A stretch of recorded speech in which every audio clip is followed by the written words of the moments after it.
In this video, I'm going to show you how to use an Arduino Uno Q to build a self-documenting workshop. It can show you a live camera feed of the tutorial that you're doing underneath the camera. It can show you a live transcript of everything you're saying. It can take that transcript, it can analyze the video feed, take a snapshot every couple of seconds, and then build a step-by-step tutorial analyzing the components within each image frame. It can detect all the different steps of your tutorial automatically. It can detect objects within the image, and it can classify what those images are. It can send it off to Claude Sonnet. It can do all this, put this into a blog post, into a tutorial, all running on the Arduino Uno Q. Let's take a closer look.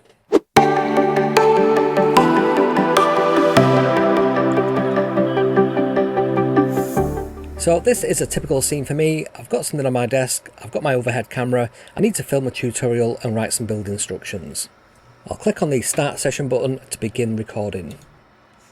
Hey robot makers, I want to try out this tutorial building software and see what we can do.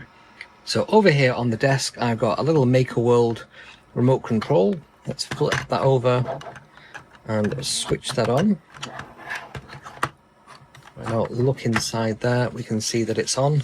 When I press the snapshot button, and you can see over there that I can see everything is clearly in shot now. You can also see that the transcript is working nicely. So I can continue with this, I can hold things up to the camera, such as this, and I can see on the shot there, that's nicely in shot. And I can continue with the tutorial.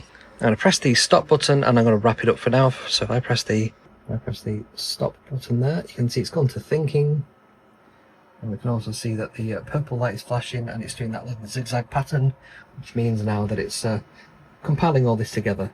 Now that it's finished, you can see we have the build log down there. I can click on download, and that'll download onto our computer and we can open that up. So I didn't write any of that, been working for a couple of hours, and the whole time the thing has just been silently watching me, listening to me mutter to myself, and it's just decided on its own that what I was doing was a tutorial, and then it wrote one step by step. Let me show you how this works. This is really cool. So this is based on the Arduino Uno. This is a proper Linux computer running on one of Qualcomm's chips. It's got 4 gigs of RAM. It will even work on the 2 gig version, and it also has a little STM32 microcontroller built in. So it's 2 computers in one board, an MPU and an MCU. And the split here is actually perfect for what we need. If you're running a vision model constantly, checking every frame for activity, you'll burn through compute and power for no reason. Most of the time, I'm at this bench, nothing interesting happens. I'm reading a datasheet, or I've gone to make a cup of tea, or more likely, have a drink of Diet Pepsi. So the MCU side handles the low-level sensing. You can even hook up a current clamp. The SCT13 is good for that. That's a non-invasive sensor that clips around the soldering iron's power cable and detects if there's any current being drawn. So the MCU knows when the iron is on and fires an event to the MCU side. The iron's on, work is happening. We can also attach a physical button on the bench. A short press marks a moment of importance. Say I've just finished a tricky bit of soldering and I want the system to flag the frame, and a long hold 2 seconds or more ends the session. That's where I tell it that I'm done. Go and classify this. When the MCU detects activity, it signals the MPU side, the Linux brain. This is when the expensive stuff kicks in. So the webcam can start pulling frames, the microphone listens to the recording, and every 30 seconds a frame gets sent off for an AI analysis. And as you'll see, this little red LED matrix here, 8 by 13 LEDs connected to the MCU side. It has 5 different visual states, and each one tells you what the system is currently doing. When it's idle, there is a single dim dot, slow heartbeat pulse. When it's recording, there's 2 dots scanned backwards and forwards. It looks like eyes watching. When it notices something important, the whole matrix flashes bright. And when it's thinking at the end of the session, running the bigger classification, you get this diagonal sweep pattern. And that's what it's done. It shows a little check mark. And then there's the dashboard. The MPU side runs a web UI. It's a browser-based panel that shows the live camera feed, a scrolling transcript of everything I'm saying, a status indicator, an event count, and controls the start and stop of sessions. There's actually 2 capture loops running at different speeds. A time-lapse grabs a frame every 10 seconds, saves it to disk. It's cheap, local, no AI involved, and that gives you a nice time-lapse of the whole session afterwards. Then separately, the analysis loop runs every 30 seconds. It grabs a frame, runs it through the local change detector before doing anything expensive. The detector uses OpenCV to compare the current frame to the previous one pixel by pixel, and if there's less than 4% of the image has changed, it skips it entirely. So if I've gone for a cup of tea, or Diet Pepsi, and the bench is sitting there untouched, it's not burning through any API calls for nothing. So once the frames pass the gate, they get sent to Claude Sonnet, not Opus, the Sonnet model. That's a little bit cheaper. This is a deliberate cost decision. Sonnet is the cheaper, faster model, and for routine things like what am I looking at analysis, it's more than good enough. The prompt asks it to return structured JSON when activity is happening, what components are visible, whether anything notable has happened that has occurred, and whether it looks like we're in a key moment in the build. All of that gets written into the running session log. Each entry has a timestamp, the frame path, the list of detected components, and an activity description. And by the end of the 90-minute session, you've got maybe 40 or 50 analysed frames, not hundreds, because the gate filter has got rid of all the boring ones. Each one costs a fraction of a penny to process. Now Opus, the big model, only fires once, right at the very end. That's when it needs to make a judgment call about the whole session. So the expensive thinking happens exactly once. The cheap analysis routine happens throughout. A typical 90-minute session costed less than 40 pence total, and that's manageable for getting a publishable first draft out of it. So here's what you need to do. You need an Arduino Uno. This gives you the Linux side running Python and the AI pipeline, and the STM32, which is built in for the sensors. I've got an inexpensive USB camera, nothing fancy, just a 1080p one that costs about £15, an SCT13 for non-invasive current clamp for detecting where the soldering iron is on, that goes on the analog pin A0, a momentary push on the digital pin 2 for marking moments and ending sessions, and the 8x13 LED matrix for the system display. You can actually use the little built-in display there on the Arduino. A mounting arm will hold the camera overhead. I've simply got mine just resting on my existing overhead camera. I've got an expensive Sony camera for recording my overhead views, such as this here. I've got a Mac laptop which is running the transcription server. You could run this on a Raspberry Pi or some other computer. It's just the Arduino can't do everything at the same time, and transcription is a little bit heavy. So the camera mounts on a flexible arm clamped on the back of the bench, angled to look straight down at the work area. You want it to be high enough to capture the whole workspace, but close enough that you can make out individual components. You can always bring them up to the camera if you need to show them as well. The web UI brick is worth talking about because it's actually part of the experience. So it serves up the web browser-based dashboard from a HTML file in the assets folder. It uses sockets.io to push updates in real time. The camera feed refreshes twice a second, and the agent grabs a frame, JPEG encodes it at low quality, base64 encodes it, and then broadcasts it to any connected browser. So we have the transcript area here. You can also see the microphone is reacting to my voice.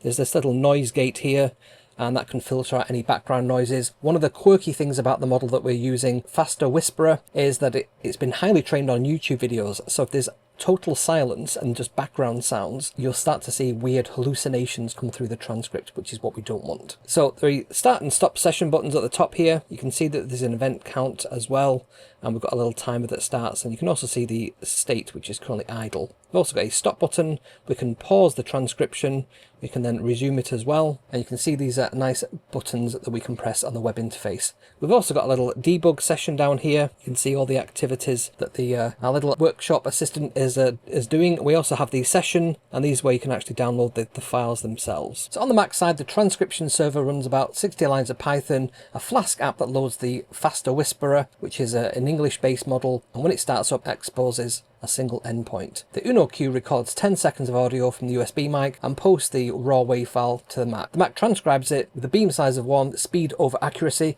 and sends back the JSON with the text contained within it. The whole round trip takes 1 or 2 seconds. So the architecture is 3 machines, each doing what it does best. The Uno Q captures the data, presents the dashboard, the Mac handles the heavy audio processing, Claude handles the image understanding and the final classification, and the MCU sits underneath it all, quietly monitoring the hardware and driving the LED display. So this is what it looks like in practice. Building a small project on my desk when I'm not interacting with it at all. It's not going to be taking any frames. If I now click on Start Session, we can see that the LED lights have changed. We've got a little red indicator on the Arduino. I hold this up here, you can see that.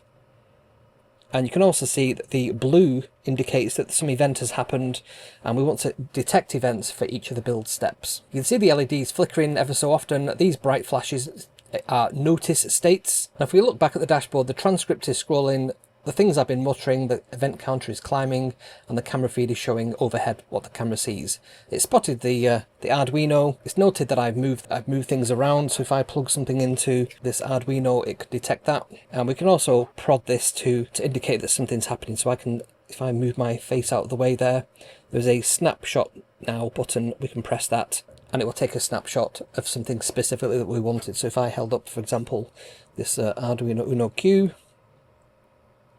I can then press the snapshot button and it will take a picture of that. And at the end of the session, once we want to wrap up, we can just click on the stop session button. So it's now thinking. We can see that the LED, we'll go to this over here, you can see that the LED is now flashing purple, and we've got this kind of chevron display here.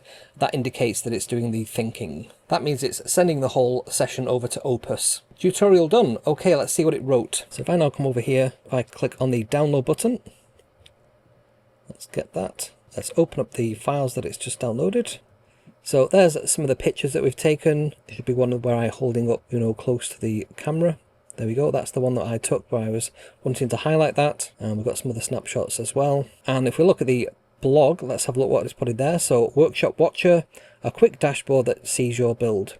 A quick walkthrough of a workshop monitoring rig, a couple of dev boards on a bench, an overhead camera, and a dashboard that listens, watches, and counts events as the build unfolds. The goal, let the maker mutter the prod and have the system catch every meaningful moment.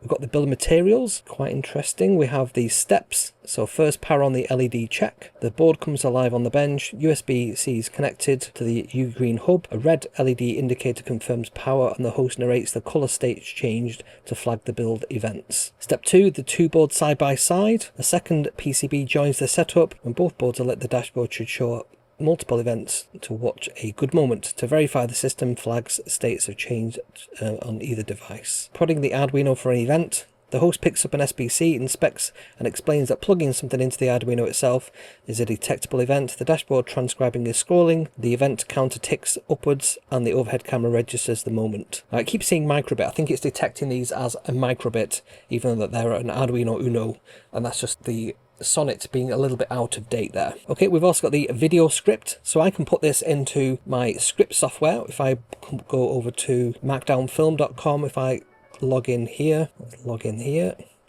let's create a new storyboard. So let's call this one Nibsy test. Let's go into a Nibsy test. Let's drag in that file that we've just copy all that text. Let's paste this into here and we can now have that build out a script from that text. So this is what I use to build out some of my scripts for YouTube videos.